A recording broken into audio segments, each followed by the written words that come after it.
Evangelho de João capítulo 1 parte 2. Você já foi vestido. Nele estava a vida, e a vida era a luz dos homens. A luz resplandece nas trevas, e as trevas não a compreenderam. João 1:4. Os judeus estavam à espera do Messias, que seria rei e também libertador do pecado. O Messias veio pelo que era seu, mas o que era seu não o recebeu. No julgamento do Senhor, disseram que não tinham rei senão César, e disseram que não queriam que este reinasse sobre nós.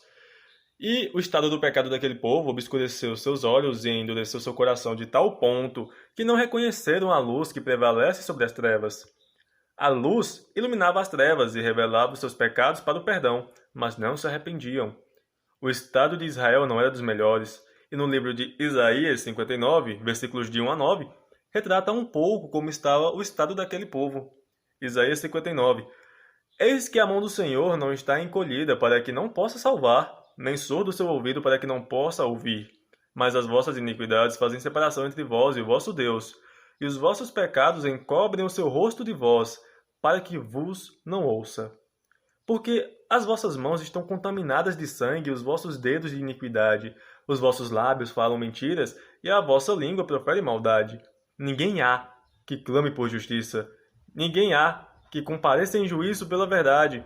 Confiam naquilo que é nulo e andam falando mentiras, concebem o mal e dão luz à iniquidade. Chocam ovos de áspide, tecem teias de aranha. O que comer dos ovos dela morrerá, e, se um dos ovos é pisado, sai-lhe uma víbora. As suas teias não prestam nem para vestes. Os homens não poderão cobrir-se com o que eles fazem. As obras deles são obras de iniquidade, obras de violência há nas suas mãos. Os seus pés correm para o mal, são velozes para derramar sangue inocente. Os seus pensamentos são pensamentos de iniquidade. Os seus caminhos a desolação e abatimento. Desconhecem o caminho da paz. Nem a justiça nos seus passos fizeram para si veredas tortuosas. Quem anda por elas não conhece a paz. Por isso está longe de nós o juízo, e a justiça não nos alcança. Esperamos pela luz, e eis que só há trevas pelo resplendor, mas andamos na escuridão. Isaías, escrevendo, inclui-se na condição em que seu povo estava. Nós esperamos pela luz, e eis que só há trevas pelo resplendor, mas nós andamos na escuridão. Isto diz Isaías em relação a si e ao seu povo. Mas em João 8,12, de novo lhes falava Jesus, dizendo: Eu sou a luz do mundo, quem me segue não andará em trevas, pelo contrário, terá a luz da vida. A vida estava nele, e a vida era a luz dos homens. A luz resplandece nas trevas, e as trevas não a compreenderam. João 1,4. Estava no mundo, e o mundo foi feito por ele, e o mundo não o conheceu. Veio para o que era seu, e os seus não o receberam.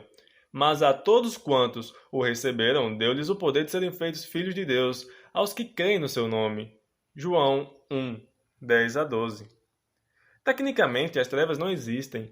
Elas são a ausência de luz. Para compreender melhor, faça uma experiência simples no seu quarto.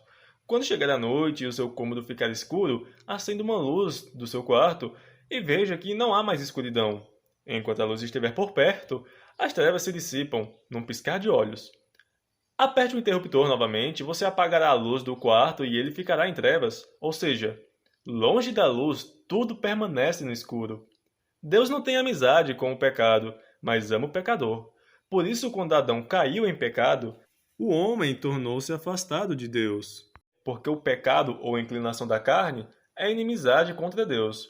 Mas, mesmo assim, Deus não o abandonou. E o pecado aumentou tanto até chegar, como vemos em Isaías 59. Mas as vossas iniquidades fazem separação de vós e o vosso Deus, e os vossos pecados encobrem o seu rosto de vós, para que não vos ouça. Esperamos pela luz, e eis que só há trevas pelo resplendor, mas andamos na escuridão. Isaías 59, 9. Mas Deus quer reverter isso. Deus quer chamar aqueles que estão na escuridão para a sua maravilhosa luz. E para isso, Cristo veio. Eu nem sempre fui convertido, eu ouvia falar de Cristo, formulava teorias na minha cabeça, dizia o que achava e eu nem sequer realmente tinha aberto a Bíblia para realmente aprender ou a conhecer a Deus. Mas a verdade é que eu achava interessante falar só sobre certos assuntos de que pouco sabia. O pecado é trevas e a luz dissipa as trevas e revela o pecado. Jesus que é luz me incomodava, porque, no fundo, eu sabia que estava em trevas. Mas, para encobrir isso, acreditava que, crendo simplesmente na existência de um só Deus, e que Jesus existe, e que, vez ou outra, falasse de alguma passagem, isso seria o suficiente para me justificar. Mas, quando Deus revela nossos pecados, sempre tentamos fugir. E assim eu fiz. Fugi da luz enquanto podia. Assim também como Adão fugiu da presença de Deus. Após ter comido o fruto proibido e sentir a culpa do seu erro, fugiu. E é como se Deus viesse com passos calmos atrás, me chamando. Onde estás? Semelhantemente como o Senhor fez com Adão. Gênesis 3:8. E ouviram a voz do Senhor Deus, que passeava no jardim pela viração do dia. E esconderam-se Adão e sua mulher da presença do Senhor Deus, entre as árvores do jardim. E chamou o Senhor Deus a Adão e disse-lhe: Onde estás? Quando perguntou onde estás, Deus sabia exatamente onde Adão estava. Deus, ao fazer aquela pergunta, estava mexendo com a consciência de Adão. Quando o Senhor perguntava a Adão: Onde estás? Era como se dissesse: Adão, veja aí agora, onde você está? Adão, olha o que você fez. Então, até aqui, o seu amor por mim me deixou constrangido. E foi ali que eu me rendi. E foi ali que todos os meus pecados foram perdoados. Foi ali que nasci de novo. E foi ali, por meio de Cristo, que eu agora posso chamar a Deus de Pai. Gálatas 4:4. Mas, vindo a plenitude dos tempos, Deus enviou seu Filho, nascido de mulher, nascido sob a lei, para remir os que estavam debaixo da lei, a fim de recebermos a adoção de filhos. João 1:12. Mas a todos quantos receberam, deu-lhes o poder de serem feitos filhos de Deus, aos que creem no seu nome, os quais não nasceram do sangue, nem da vontade da carne, nem da vontade do homem, mas de Deus.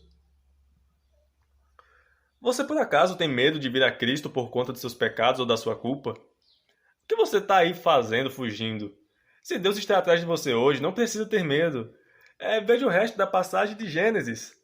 Gênesis 3:9. E chamou o Senhor Deus a Adão e disse-lhe: Onde estás? E ele disse: Ouvi a tua voz soar no jardim e temi, porque estava nu e escondi-me.